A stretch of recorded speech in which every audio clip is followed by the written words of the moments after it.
up, fellow movie buffs and film connoisseurs? Your self-proclaimed cinema shogun here, welcoming you to the channel where we slice and dice through your favorite movies and TV shows with a well-edged samurai sword.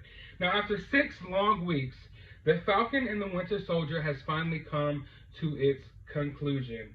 And right off the bat, let me go ahead and say I am a big fan of The Falcon. I have always loved The Falcon for some reason growing up. His original comic book iteration, like, I've always liked The Falcon, which was even reinforced even more once he was introduced into the MCU, because I just felt like, you know, I liked his suit, his MCU suit. I don't know, when it comes to a lot of these MCU projects, I would be more of a fan if they stuck to the original costumes for a lot of these characters, but I do really love the updated Falcon suit for sure. But I've always been a fan of Falcon. The one thing you'll learn about me on this channel is I'm always a fan of, like, the smaller side characters. I have a dog named Yamcha, so that might put some things in perspective to you for you if you watch Dragon Ball Z. I like the side characters. I like the lesser known characters. So Falcon's just one of my favorite MCU characters. I always felt like he was one of the the most grounded MCU characters. Although Hawkeye's a human, let's be honest, normal humans don't have that type of aim. Black Widow, she's a human, but she's a well-trained assassin. Like, whereas Falcon, he was just a guy, you know, like, that worked at a veteran, you know, at a VA clinic, you know, like doing counseling and stuff for people with PTSD. Just a normal guy who's sitting here fighting amongst all these superheroes against Thanos and things like that. So yeah, I'm always a fan of Falcon. I'm a fan of the underdog story. And Falcon is indeed an underdog. You know, I mean, he goes from Falcon, one of your least known, smaller, you know, characters that you would normally write off, all the way up to Captain America. And not just in the MCU or just in Marvel, in life. Anthony Mackie, he's gone from being Papa Doc to Captain America. From Papa Doc to Captain America. If that's not an underdog story, I don't know what is. So yeah, I'm a fan of Falcon. I'm a fan of the Winter Soldier storyline. I like how their chemistry in the MCU, and it's something about these two characters that I really dig, you know. And I could watch these characters just walk around and hardly do nothing, you know, with just a little banter in between, you know, a little action here and there. I can honestly say that I could just be comfortable watching these characters basically do nothing. Which brings me to the point that in much of this show, the Falcon and the Winter Soldier are doing just that. Basically, nothing at all. In fact, for a show labeled The Falcon and Winter Soldier, there's not as much Falcon and Winter Soldier in here as you would expect.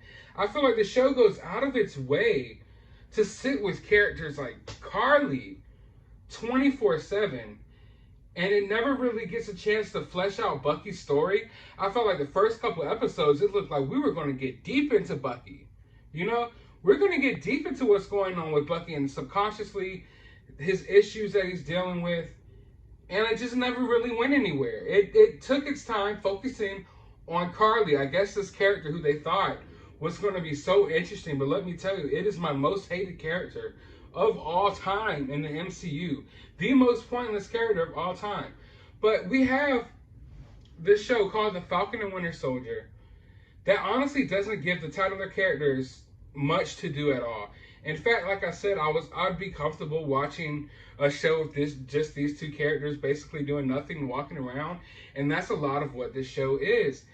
In the beginning of the show, they set up all these things about the Falcon and his family having these money issues and things like that, which never really paid off. Like, we never really saw the Falcon get a lot of money and come back and be able to provide for his sister. It was just like, what was the point of putting that storyline in there? One thing I've always liked about Marvel is they've had more grounded stories, relatable stories.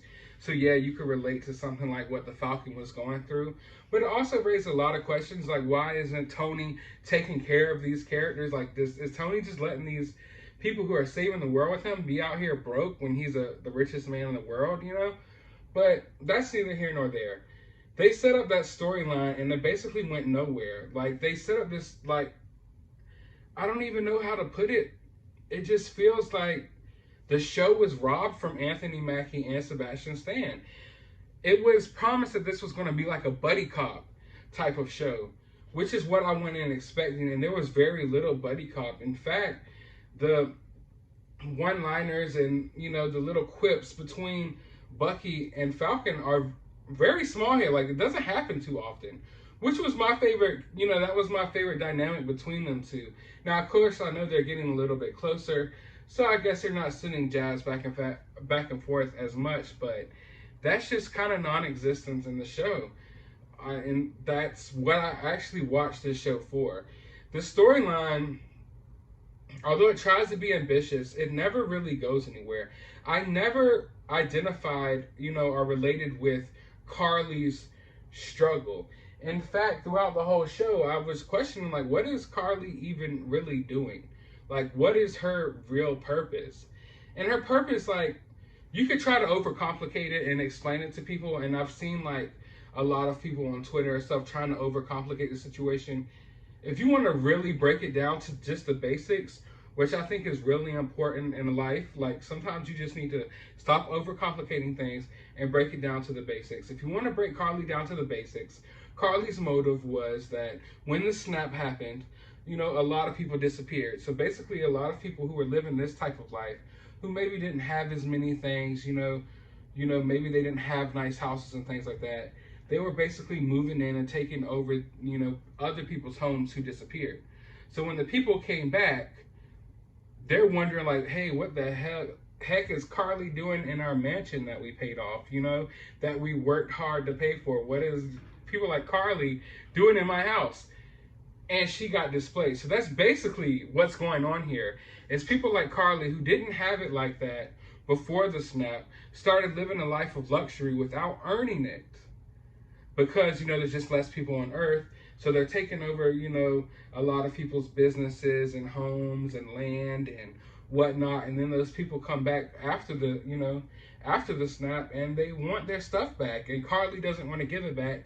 And Carly's willing to kill whoever gets in the way about it. That's her motives. They could try to overcomplicate things for you, but that is Carly's motives in the show, and I cannot relate with it at all, period. So this review, obviously, it's gonna serve as a finale review, but also just a review of basically the whole series in general. I could say that I enjoyed myself watching the series. There were definitely some good things about it. You know, I feel like the series finale served as an okay series finale for what the show was and what the show set up. But I just felt like the show didn't really go anywhere. The show, like, was so obsessed with sitting with this Carly character, who's obviously supposed to be like a reflection of what's going on in modern day. And they were so obsessed with sitting with this character that they just didn't, you know, do Anthony Mackie and the Falcon or the new Captain America justice. One of the more interesting characters, I felt like the most interesting character, who had the most, you know, character progression and backstory and stuff going on in this show, was Wyatt Russell's new Captain America, the U.S. agent. I felt like he had a deeper story than the Falcon and Bucky. You know, at the beginning of the series, you see Bucky realizing that he's friends with this old Asian guy, and he actually killed his son. And then that just goes nowhere for the entire show. Absolutely nowhere for the entire show until like the last 3 minutes of the season finale. Which I felt like if you're going to set that up, maybe you should have spent more time on that. But they didn't. So we have Wyatt Russell's new Captain America, John Walker, U.S. agent. And I feel like, if anything, he was one of the more interesting characters in the show. He was not likable, you know, at first. Whereas, like, when I say I hated Carly in the show, I don't mean it necessarily in a good way. I mean, like, I hated this character. Please don't give me characters like this ever again. Really pointless. It was just, oh my God, I can't believe this is what we did with the show. John Walker, me and my friends and my family watching the show, we hated him because we weren't accepting him as a new Cap. We hated him because Wyatt Russell was doing a good job of portraying that character, making him kind of cocky and unlikable. I would put it as like, I don't know how to put it, almost like a stepdad who's trying to come in and replace your father, but you don't really want to accept him because he's not your real dad. That's kind of like what this feels like. Like he was all of our stepdad, you know, like he was like all of our collectively new stepdad coming in to be Captain America. And it's like, we're not going to ever accept anyone new as Captain America. Even though we do accept the Falcon as Captain America, that's because Captain America himself accepted the Falcon as Captain America. He passed that shield down to the Falcon for a reason. But we're not accepting this John Walker guy. We absolutely despise this guy, but we despise this guy for the right reasons, because he is doing his job. He's doing a good acting, you know, good acting, all that. He's portraying the character well.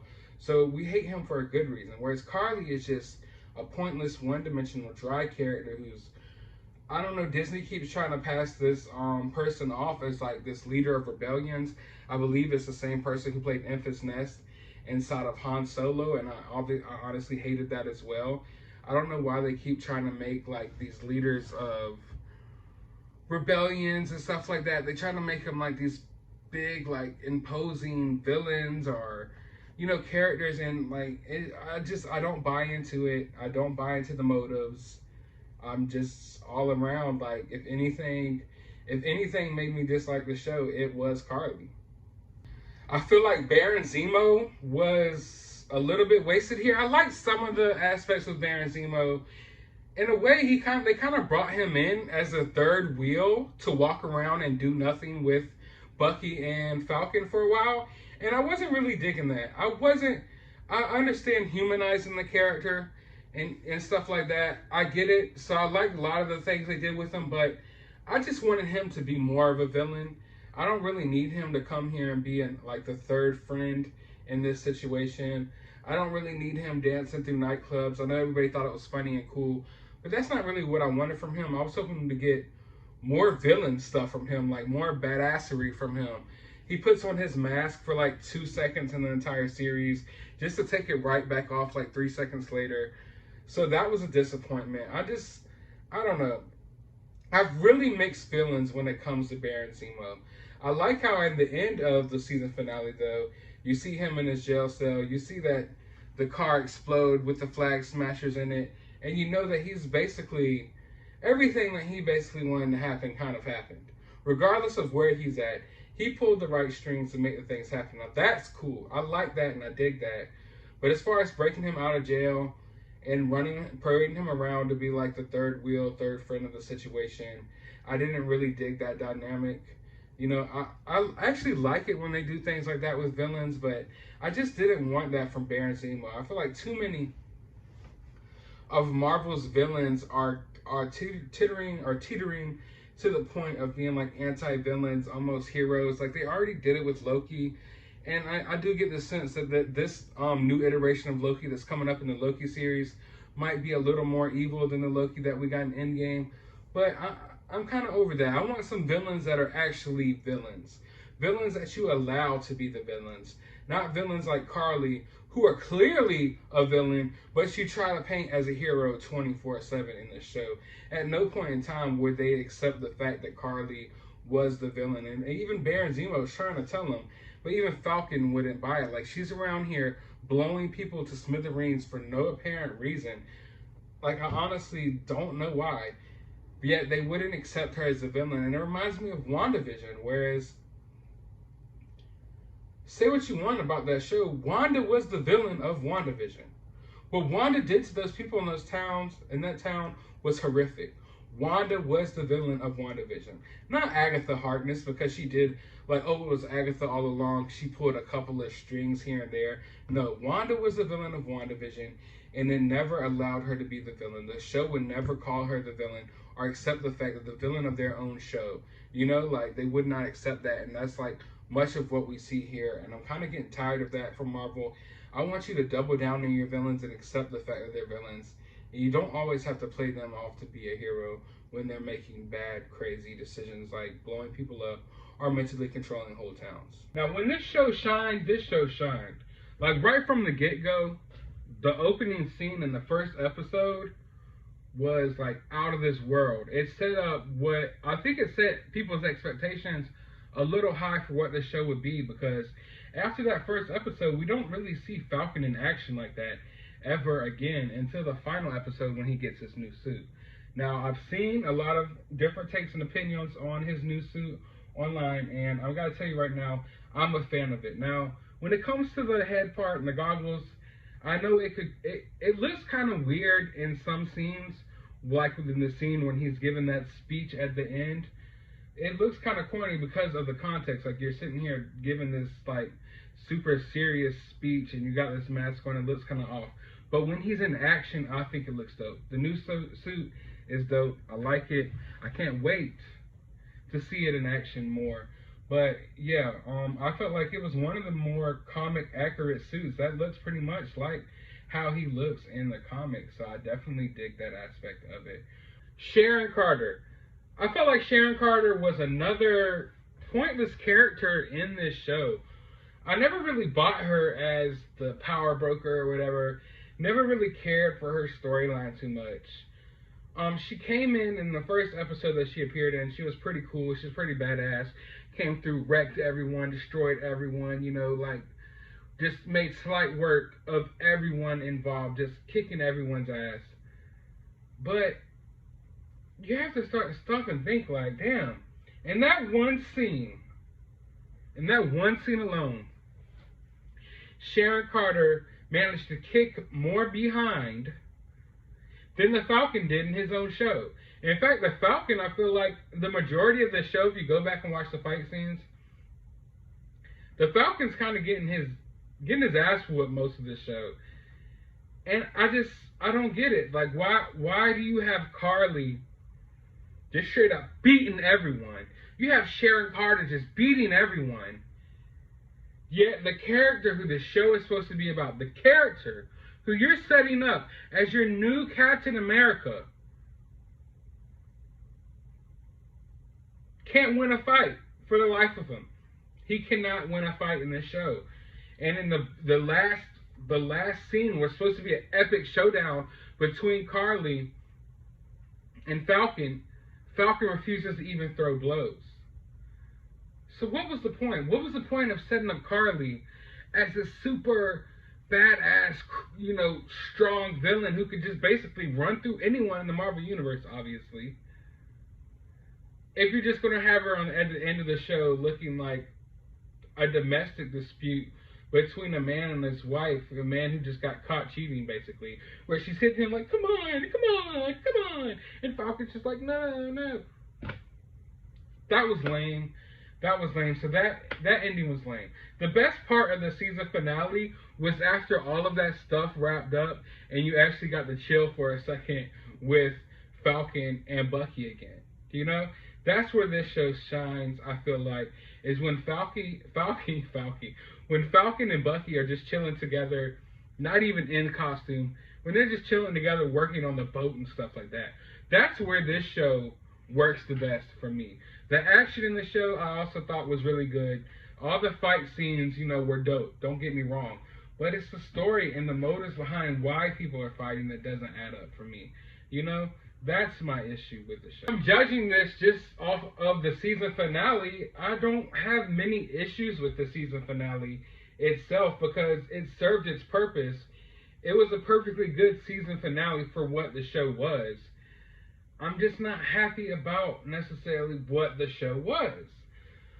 We have this character, Falcon, who's been a side character. And the whole reason you gave these side characters shows is so you could flesh out those side characters. Like WandaVision, I felt like we got a real chance to sit down with Wanda and Vision. We got to feel those characters more, grow with those characters, you know? Whereas here, Falcon was the side character still of his own show.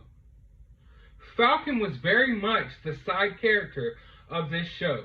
So instead of getting this show and fleshing out Falcon, letting him become one of the more main characters, or at least the main characters of the show, you reduce him yet again to a side character like he's been in all of these Marvel movies.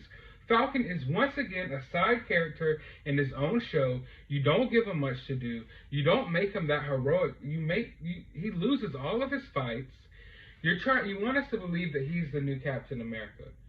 You know? But basically, the show is preaching to you that you want to accept him as your new Captain America. Although, all of us, like, not everyone, but I'm ready for him to be the new Captain America. I love the Falcon. Okay, I'll accept him as the new Captain America, but let him be Captain America in the show. Let him be heroic. Give him those moments. They've robbed him of all of those moments. And Anthony Mackie, I know you're not watching this, but you need to ask for better.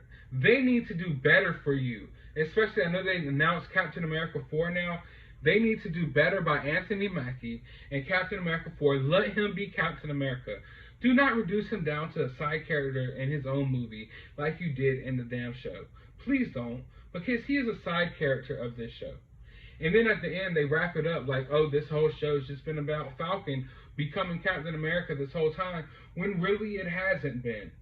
It really hasn't been. The show's been about everyone else. Besides Bucky and besides Falcon, the show's been about all of those characters. And then at the end, oh, he's Captain America now. Which basically kind of leaves you where you were at the end of Endgame. What really happened? You know, Captain America passed Falcon down the shield, and you assumed that he was going to be the new Captain America. Then we get the show, all of this happens, and now he's the new Captain America. So you're basically at the same spot where you started at, except you got 6 episodes of Kari and the Falcon and the Winter Soldier. That's what this show should be called. Kari and the Falcon and the Winter Soldier. In that order. Or maybe even Kari, the Winter Soldier, and Falcon. Maybe that's better. Because Falcon was the smallest character in this show. And that is where my real issue lies. So, did I enjoy the series? Did I enjoy the series finale? Like I said, the series finale was perfectly good for what the series was. But I am disappointed in the series for a lot of those aspects. I still enjoyed the series. I can tell you right now, I liked it. There's a lot of things to like and love about this series. I love the action. And like I told you right from the get-go, these are characters that I can just sit with them doing basically nothing, and I'm going to be entertained, and I'm going to enjoy myself. And basically that's what the show did. And I mean, I guess I could blame myself for having those type of standards when it comes to this. But yeah, all in all, it's so weird, because like I said, I like these characters so much and I want to love this show, but I just really feel like they did not do Falcon justice, and that's my problem. Because I like the Falcon. You promised me that you were going to flesh out the Falcon, and this is going to be the Falcon and Winter Soldier, and it was the Kari show. So that's how I feel about this. But I want to know how you guys felt about the show. Let me know down in the comments below. What was your favorite character? Did you like Kari? Did you buy into her motives? Let me know down in the comments below. Do you like Falcon's new suit? What do you want to see from Captain America 4? Go ahead and start discussing all of those things down in the comment section. Be sure to drop a thumbs up. Be sure to hit that subscribe button. And be sure to go watch a movie.